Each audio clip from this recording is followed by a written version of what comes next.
Kathie J. Yes. Hello, everybody. My name is Kathie J, and welcome to the Kathie J Show. Yes, I'm my own cheerleader. Woohoo! I really want to thank everybody that's been watching and enjoying the show. Thank you. Like, I love reading all your comments online. Last night, I posted some stuff for today's show, and all of you jumped on with your comments about school and your kids and anxiety, and I love you 100 times over for that, because we're going to start doing that. I'm going to be posting topics we're going to have on the Kathie J Show onto my Facebook page, so please look for that at Kathie J On Air, and then you can be a part of it, and then we can keep sharing the conversation. Maybe you have a story you want me to talk about.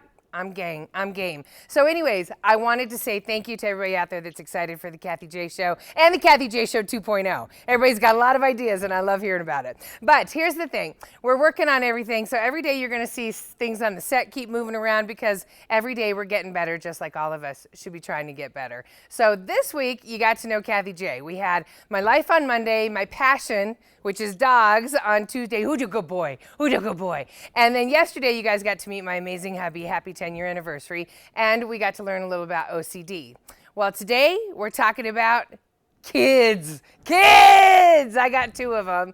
Now, everybody, this is Gianna and Avery. These are my little road dogs. Aren't they cute? I love them so much. But here's the thing. The silver lining with the pandemic for me was I got to spend time with them, because I've always been working, especially in the mornings. I did a morning show, morning radio show, then I did a morning TV show. Look, I'm doing a morning TV show. So this was the first time that I ever got to work from home in their lives. And it was awesome to have that quality time with them, those good conversations. And so I hope that some of you parents out there also got to feel that, because that was a chance during the pandemic when we were home to actually get to know our kids again. If you missed the boat, sorry about that. Well, here's the thing. Today we're talking about them going back to school, because it's not just about the kids, it's about the parents, it's about the teachers, it's about the faculty. There's a lot of anxiety going on right now, because some kids stayed home last year, the workload of getting back in school when they haven't really had a workload. Some kids are feeling like they need to catch up. Other kids are feeling like they're completely out of the loop. Like, all of us are just in a pot, just different little situations. And now there's something called mask bullying, as if our kids didn't have enough to worry about. So with these masks, let's talk about them real fast. So personally, I don't mind the mask. Here it is. Here's mine. I always keep it in my pocket, just because I don't like wearing makeup all the time. That's why I was in radio for a long time. But do I like smelling my own breath? No, of course I don't, but that's why they make gum. But the point is, my girls are part of the Cherry Creek School District, and if you didn't know, they just did a big announcement that going back to school in a few weeks, the kids, they're strongly encouraging all students and staff to wear a mask, but it's not going to be a requirement. So they're making it up to the family. The choice is up to the family. Well, last year, Avery was in 2nd grade. She went to school in-person learning every day, wearing that mask for 8 hours a day. She took it off at recess. She took it off at lunch. And other than that, she wore it, and you know what? It didn't bother her. She was happy, of course, when I got her, I met her after school, and she could take it off, but never once did she complain about the fact that she had to wear a mask all day. She said that her friends at school weren't complaining about having to wear them, but that's because kids are resilient. We all know that. Kids are very, very resilient. So here's the thing. The 4 masks that she had, we cycled through them. It was really easy. Make it a part of your routine in the morning, everybody. But here we go. We're preparing for school. So if we're shopping for back to school supplies, we're shopping for the uniforms, we're even readjusting sleep schedules, we got to emotionally prepare these kids to get back to school. This is a whole new ball game. So here's the thing. Parents, teachers, faculty, everybody, this is the show for you, because we're all at a different pace and we need to acknowledge it. So we got to do it now, not 2 months from now. Okay, everybody? So please, let's hang out in this half hour. I have the best experts here. So if you're crying, I'm not ready. We can't be going back to school already. Consider this show your first baby step, because it's happening. And we'll be right back.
Lots of bullet points. But, Too many? oh, will you count to 5, please? 1, 2, 3, 4, 5. Will you slow it down?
Yes, so welcome back to the show, everybody. Today we're going to be talking about our kids going back to school.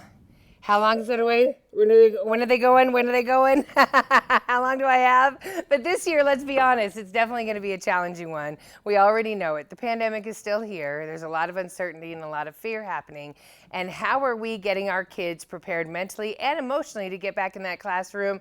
One of my favorite parenting experts is here. She's also a psychotherapist, a speaker, a best-selling author. You know, her resume goes on and on. Dr. Patti Ashley, thank you so much for coming to the Kathie J Show. Hi, Kathie. Thanks for having me. And congratulations on this new show. I know. Last year I hit you up and I was like, Dr. Patti, I got a show coming. I want you to be on it. You did it. So thank you. Loved it. I've watched it every day. I love you.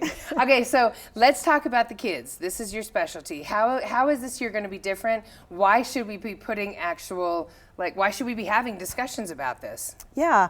Well, okay, it's different from other school years. Last year was kind of odd. And last year was really different. I think that's when we had our last conversation, was at the beginning of the last school year, and it was shut down, but then they went back, then they shut down again, and then they went back. So there was so much change for everybody, and it's really impacted the nervous system.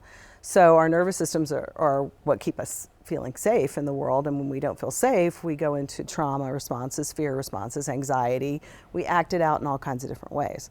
So we've been through this whole 18 months of trauma and grief and fear. Right. And so we can't expect that the doors are going to open and we're going to go back, we're going to take the little pictures in the morning, and we're going to have our lunch boxes, and it's going to be like it was pre-pandemic. Right. Because mainly it's about safety. It's about physical safety and emotional safety. And so we talk a lot about the physical safety, right? We talk about the mask or no mask. We talk about distancing. And apparently all the school districts are different in what they're choosing to do. Yeah. And so it's making it very confusing. It's very confusing, and confusing for the kids too, because they need to know that they have these structures that are going to help keep them safe. Right. So we talk about the physical safety, but the emotional safety, I think it's like the elephant in the classroom, all the things that are hard to talk about. Like, what does that really mean? Because it's harder to identify than, are we 6 feet apart? Are we wearing a mask? Are we not wearing a mask? Right. And so just to be really aware how much our children need us to pay attention to what they're feeling. I couldn't agree with you more. I know one of my friends is actually a counselor in her school district, in a school district, and she said that they are so backed up and full of trying to help kids that are having problems right now that I wasn't even aware of. Yeah. She said it's hard to get an appointment with her or any of the other counselors in the school district. It's hard to get an appointment with other therapists. I mean, I know you're seeing it. So parents that are in tune with their kids are seeing, you need to talk to somebody. How are things? But then there's other parents that are like, you're fine.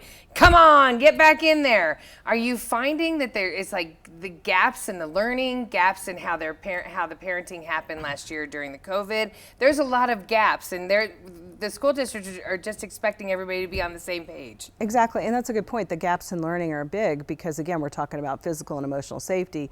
It's easier to identify the learning objectives, and are we going to meet them, are we not going to meet them? And of course, we're all, everybody fell behind because there was no consistency in how school was happening. It was all different for everybody. So those kids who are the overachievers, and that's the other thing that's important, is everybody's different. All kids, all teachers, all parents, everybody's different. So you have, say, an overachiever who is going to have tremendous anxiety over, am I going to be able to catch up? Producer Mary's daughter, we love you, Demetra. She is a great kid, and she's having this anxiety about, I don't know what I missed, and what am I going to do, and how am I going to, like, she's that kid, and it's really stressing her out.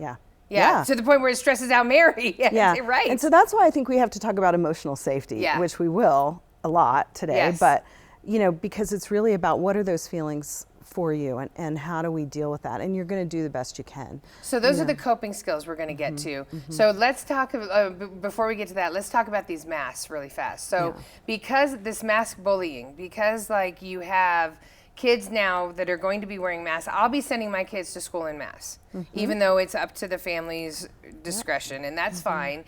But one of the main reasons is like today, the girl doing my hair this morning, hi Sam, she was saying her nephew has Down syndrome, and he'll be going to school. Obviously, he has to wear a mask. He's 6 years old, and his autoimmune issues already, and he'll be wearing a mask. But so now, if other kids aren't wearing the mask, he's the kid wearing the mask, he'll be picked on even more. Like, I don't need any of this for my kid. Like you said, I'm trying to build a safe area for them to go back to school. How can I combat mask bullying? Yeah, and I think that's such a good point, because it is different for every school district, and every family has a different belief about that. And so the child needs to hear from the parent what they feel is going to help them feel safe, and then find ways to, the thing I say about bullying, I used to say this to my kids when they were little, is, the bully's just really sad inside.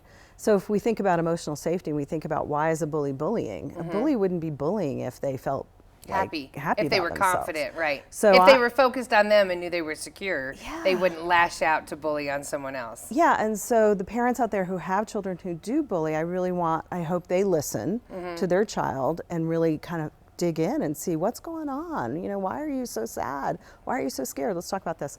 But for the child who's being bullied with the mask, I think having a script, talking to your child, talking about how do you feel about it, and we've decided that some people don't think that they want to do that to feel safe, but we've decided that we think it's a good idea, and we think it's important. And so if somebody's bullying you about it, they're just really in their own anxiety and fear and sadness. So you kind of got to come back to knowing that you're doing the right thing for yourself. Okay. And when we talk about later, we talk about the sea shovels. Right. We can teach our children to use those. Yes. Ways to cope with the anxiety that comes up and the feelings that come up. But I think we really have to talk about the feelings. Okay, we can talk about the feelings. So I'm glad. So I will prepare my kids to just say, this is what we're doing in my house. Like it's kind of none of your business. Like, this is what we're doing. Just like the kids that aren't going to be wearing masks. This is what we do in my house. Can't we just drop it?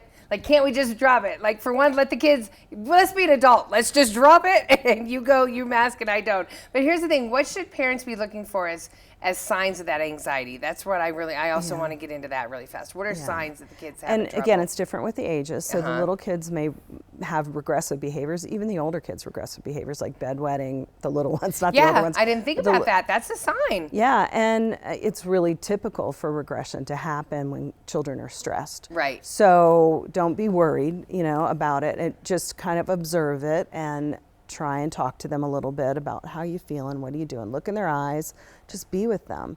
And because all feelings are okay, but all behavior isn't, is like one of my favorite lines. And children don't know the difference. So they're going to act out their feelings in various behaviors. So we want to watch for that. What are they acting out? Are they more aggressive? Are they more irritable? Are they whining more? Are they... If it's not their normal character, something's going on. All right, hold that thought, Dr. Patti. There's a lot more to talk about. So after the break, she's going to tell us, like we said, ways that we can help our kids cope. And I don't know, Dr. Patti, I appreciate you so much for being here. It has to happen now, everybody, before the first of school. We'll be right back.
Okay,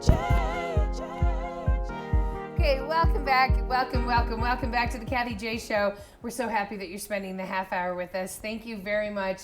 So we've been talking about our kids and their fears about going back to school. It's a really, really, really, really big concern right now.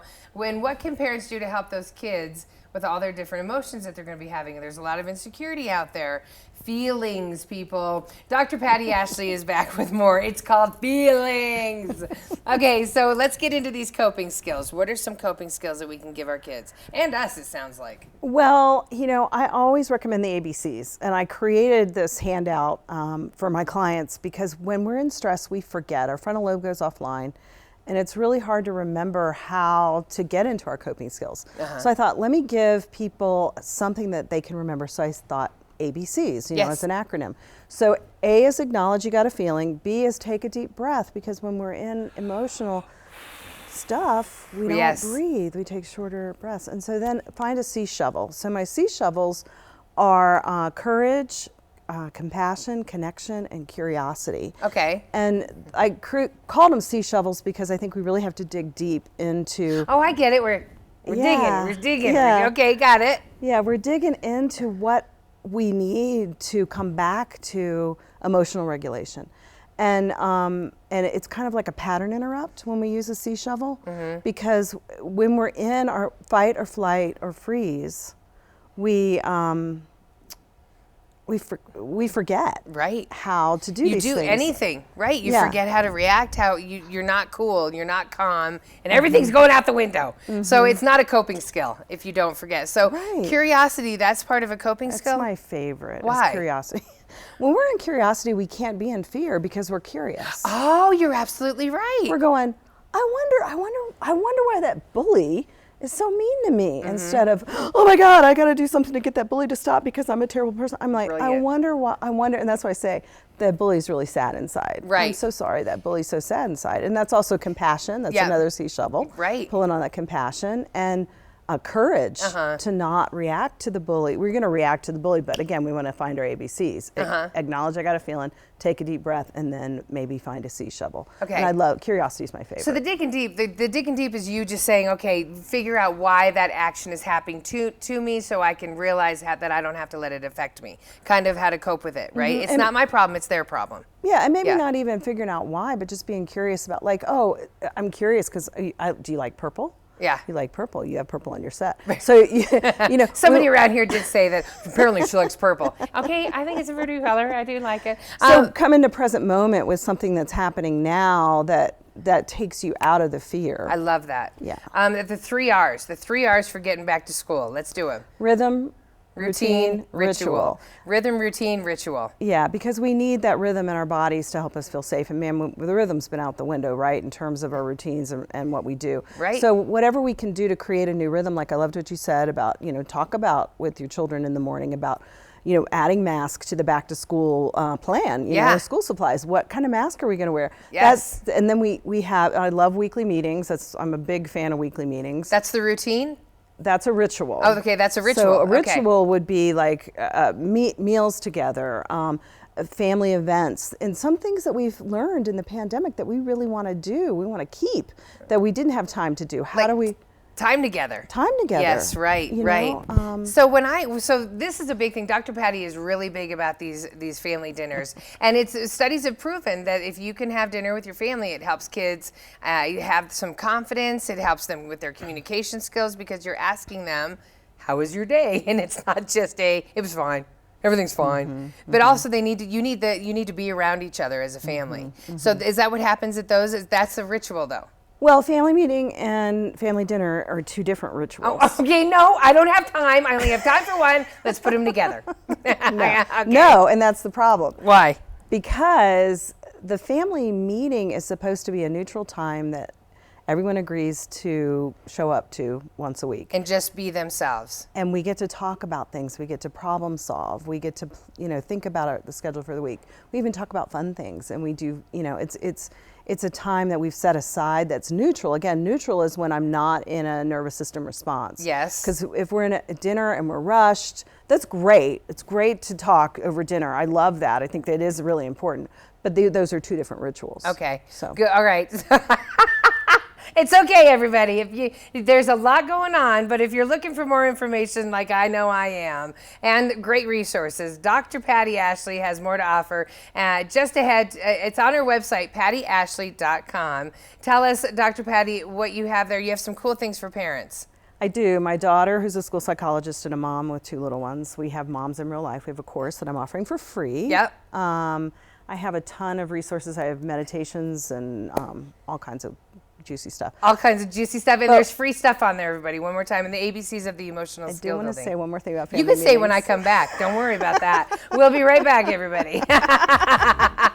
We're now switching gears because on this show, I love my partners, and we're going to be talking a lot about the Colorado Lottery because they're one of my partners. So here's the thing. To add some little fun for today, they sent over a trivia question, and today's question is, everybody, how long has the Colorado Lottery been in existence? You're going to find out the answer in just a few minutes when we come back.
Okay, everybody, so I do like this. This is a cute little feature. So before the break, we asked you a trivia question about the Colorado Lottery, and it was, how long has the Colorado Lottery been in existence?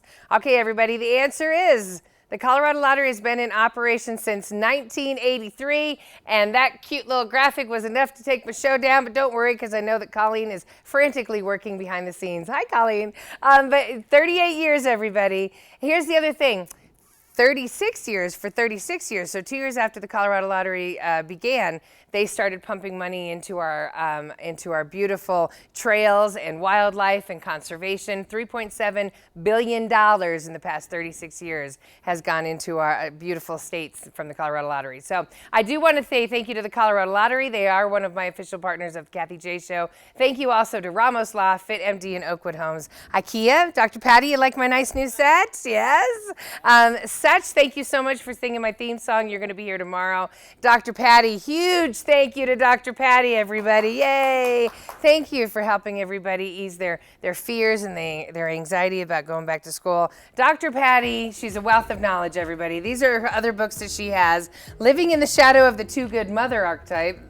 Tell me about that one. And this one, Letters to Freedom. This one is about grief. Don't worry, we're going to talk about all of it. You guys, thank you, Dr. Patti. PattiAshley.com, everybody. Have a great one. We'll see you again tomorrow. Thanks, guys. Yeah, thank you. I love you, Patti. I love Thank you, Patti.